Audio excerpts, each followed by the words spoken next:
She's on the money. She's on the money.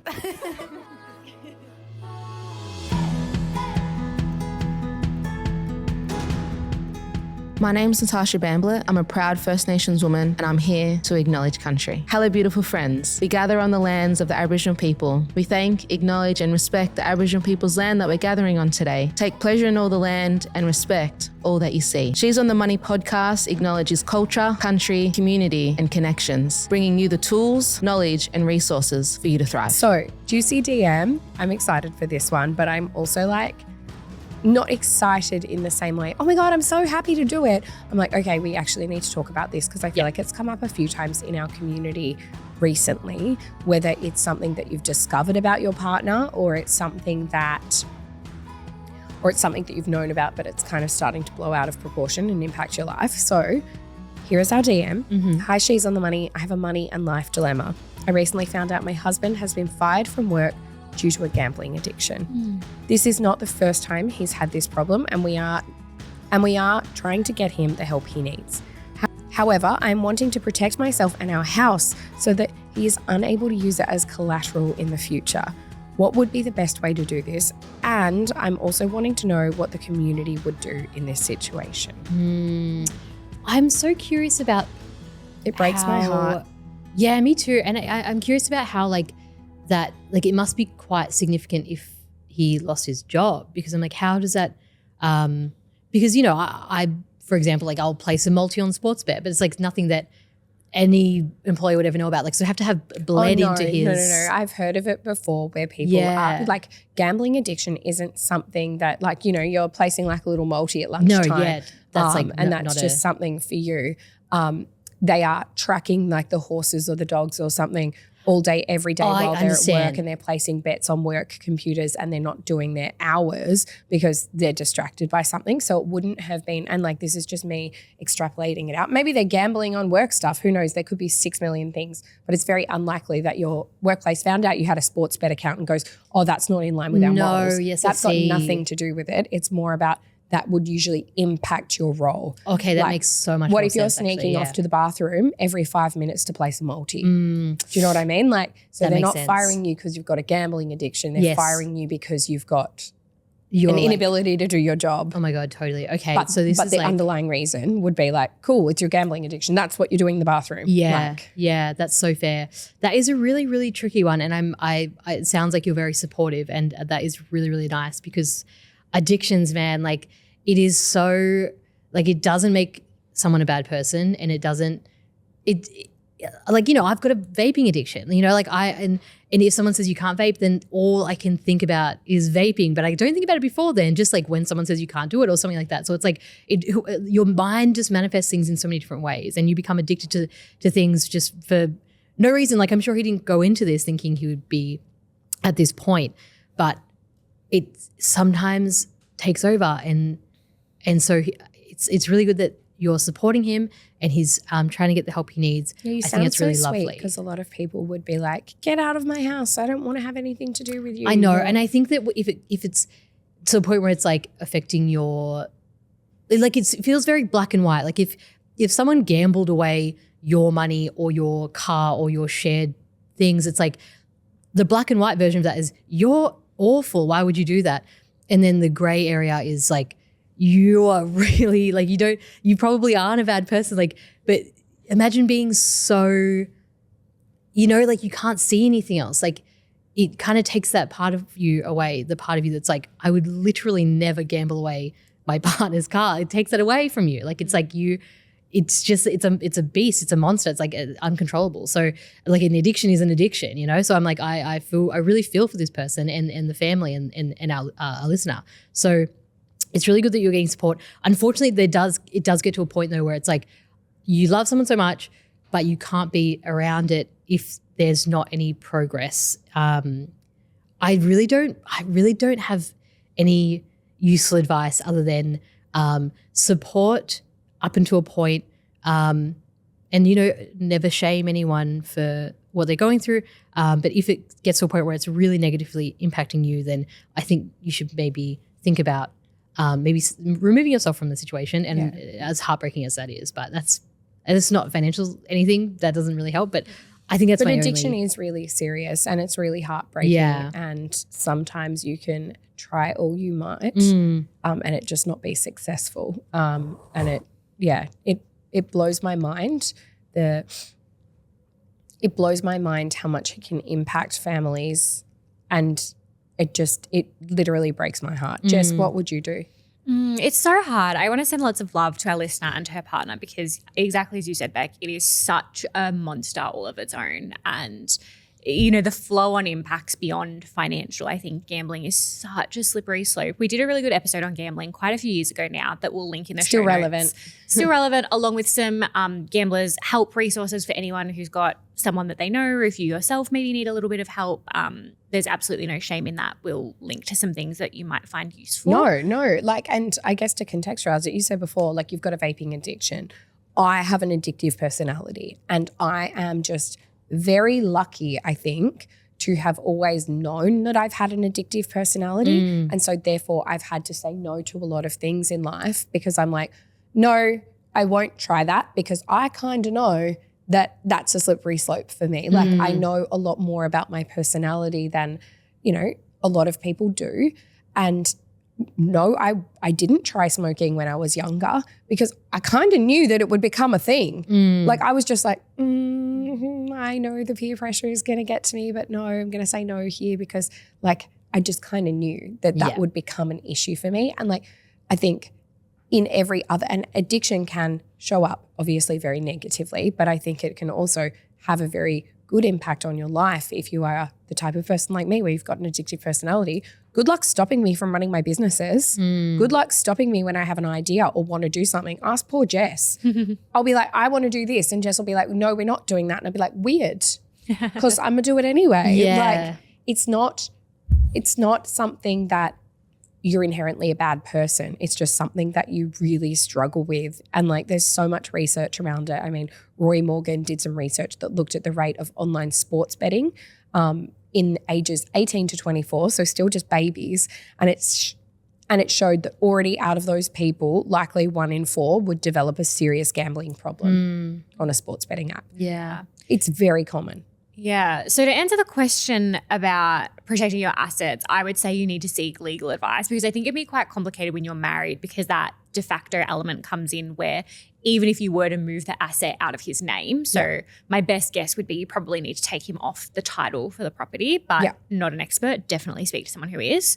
But that's good advice. And just to like collaborate with your response, you absolutely can do that legally. The problem will be stamp duty. Yeah. And I'm assuming that if it's a financial issue, we don't have a heap of money to throw at this and we don't need to pay stamp duty on 50% of your property. Yeah. So I've got an answer, but like that great response, yes, could absolutely do that, but it might be expensive. Yes, which is why I would kind of say speak to someone who can kind of look at your situation holistically and advise as best, because I think there are so many, exactly as you said, there's tax, there's all of these different things. There are legalities regarding like even if something's not in someone's name, they're still entitled to a portion of it, often under de facto. So I would be seeking, like some form of legal counsel, I think. So someone who can look at it and look at the situation and give you a recommendation as to what would be best to protect the assets. I think that sometimes it's annoying. Like I know that you might not want to front the money, but I think sometimes the best thing you can do is invest in good advice that can really help guide you. Yeah. See a lawyer. Absolutely. So you could also change your contract. It depends how it's been done, but adjusting your title from joint tenants to tenants in common. So instead of being like equal, but also equally responsible, therefore equally accessible, you would limit it by shares. So your 50% would be more protected. That's going to save you a bit because you don't have to pay stamp duty and stuff for that. But the one thing that I would want to do, like if I was really worried and I didn't want to pay stamp duty, I would go and talk to a lawyer about registering a caveat on the property, which means it cannot be used. And this, again, not legal advice, just what I've seen other people do, and you need to go talk to your own lawyer, but registering a caveat, which is a legal notice that is lodged against the property through your state's land titles office. And what that does is stops it being sold or used for security without your consent. And so it's not something that usually individuals register, but like right now I own a property, but because I've got a mortgage, my bank has a caveat over the top of that mortgage, meaning I can't go sell my property to Beck and then she gives me the cash and I keep it. They've got a caveat that says if this property is sold, that's for me. And also you need my consent to do that. And that means that they're protecting themselves because they've got this massive loan, but you can actually also register a caveat, which might make you feel a little bit more protected. I would also not have joint finances. Yeah. So you know how I'm like, no, it's all personal. Sorry, we don't have joint finances when we're going through things like this. You need to financially protect yourself and set yourself up securely. You have your own emergency fund. You have your own banking access because otherwise you're both potentially going to be impacted by this even more than you think. And then obviously we will put a whole heap of resources in the show notes. We will put resources to Gambling Help Online, the National Debt Helpline, which we are obsessed with. And I would honestly want to talk to a family lawyer and also a counsellor. And go from there. But sending you both lots of love. I think like it's really great that you want to support and it's great that you're thinking about protecting. And I'm sure that there are lots of options and resources out there that are available to help you. But speaking of which, what did our everyone else community say? also helped, which is obviously my favorite part. Like our community is so beautiful. We asked them first, like we had a few questions. I said, has your partner or someone you loved ever struggled with gambling? And you know what? I'm glad to say that 77% said no, but 14% said yes, a family member, and 9% said yes, my partner. What would you do in this situation? So 44% said legal agreement to protect assets, 24% said separate finances completely, another 24% said control access to money and credit cards, and 8% said give them a last chance ultimatum. We obviously then went to the community and said, hey, like what's your 2 cents? But I want to just shout out really quickly first how bloody beautiful our community is because we got so many messages of support and messages of like, hey, I'm going through that as well. It's really common. And I obviously can't spend the whole episode reading all of those out because whilst supportive, they're not answering the question. So I didn't want to like go through them too much, but I'll read out one that I thought hit the nail on the head. She said, sending this listener a hug. They sound like an absolute boss babe. Tackling all that life throws at them. And I think, nailing it. And then getting into the advice, our community first person said, lock things like your ID and credit report to avoid going onto loans without your knowledge. Another person said, organize a post-nup. If he can see that he has a problem, he will be happy to sign. Another person said, I went through drug addiction and wish my partner at the time had taken control of all my money. Which is kind of true, but then it also, and like, It puts a burden on the partner. it's not just a burden. It's also like addiction is ugly. Like addiction is, it brings out the worst in people. It does not let you shine. And if you put a caveat over somebody who has an addiction, you're creating even more friction in that relationship. And I'm not saying don't do it because I think it can be really constructive. And obviously in a lot of these situations, it's for the best. But like if I have an addiction and you're withholding something from me, Jess, I'm not happy with you. And I'm consistently not happy with you. And we are going to argue about it and I'm going to beg you for it. And I think that we need to use that option with a little bit of leniency, which is why my first port of call is always protect yourself, have your own funds, have access to your own emergency fund. Next one is a two-parter. So someone said, this happened to us. I had to take over all our finances and he had no access to it at all. And then said, not even spending money because $20 cash could still be gambled. And ultimately, he really appreciated it. Next person said, as much as you love someone, they have to choose to be clean from any kind of addiction for you and for your family's benefit. Another person said, same page as me, caveat your house to stop it being disposed of without your agreement. And the last one I'll share is, unfortunately, I'm currently sorting out my own gambling addiction. It is a very messy and slippery slope. So people in our community are going through this. This isn't something that is, oh, that's so uncommon. Oh, I only heard of gambling on the end of the, the sports bet ads.